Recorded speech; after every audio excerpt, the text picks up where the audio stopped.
Қайырлы күн баршаңызға, күндеріңізге сәттілік. Бүгін қазағымның осындай дәмді тағамы, етімізді асамыз. Етімізді жуып, тазаланған етімізді қазанымызға салып, 5 бармақ жасаймыз. 5 бармағымыз салып тұрып жейтін қазағымыздың ұлттық тағамы. Етіміз қайнады. Жақсылап көбігін аламыз.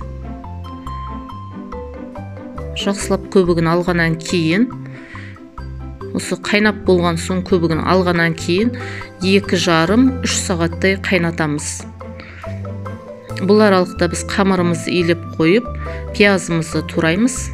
Пиязды жұқа, әдемі етіп тураймыз.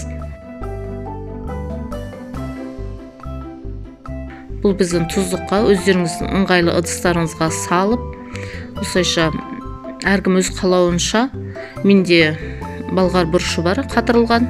Осы болгар бұрышының жартысын ғана қосамын. Қызанағым бар қатырылған, сол қызанақтан саламын.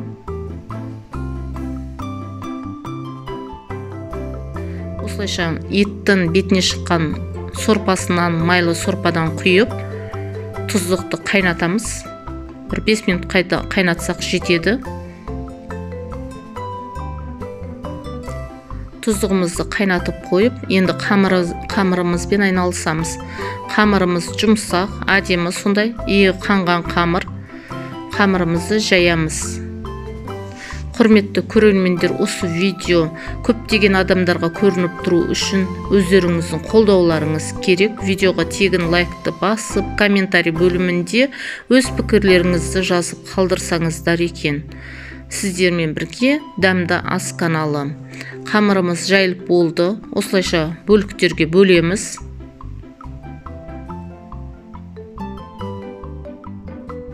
Бұны енді морозильникке жоқ, әлде холодильниктеріңізге қоя тұрсаңыздар болады. 2-3 сағат өтті. Етімді сүзіп алып, қамырымызды саламыз.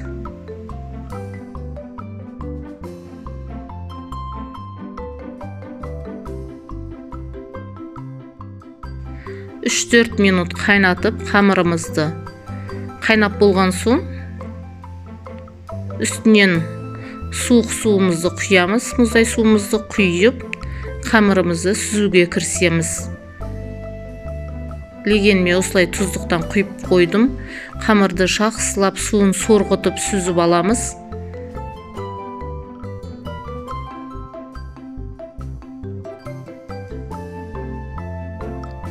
Қамырымызға енді тұздығымызды құямыз.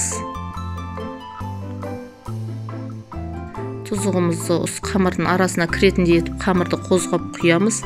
Енді етімізді қамырдың бетіне салып, табағымызға салып, қазымызды саламыз. Жан-жағына картобымызды қойып, дайын болған табағымызды жанұямызға ұсынамыз. Астарыңыз дәмді болсын. Сіздермен бірге дәмді ас каналы.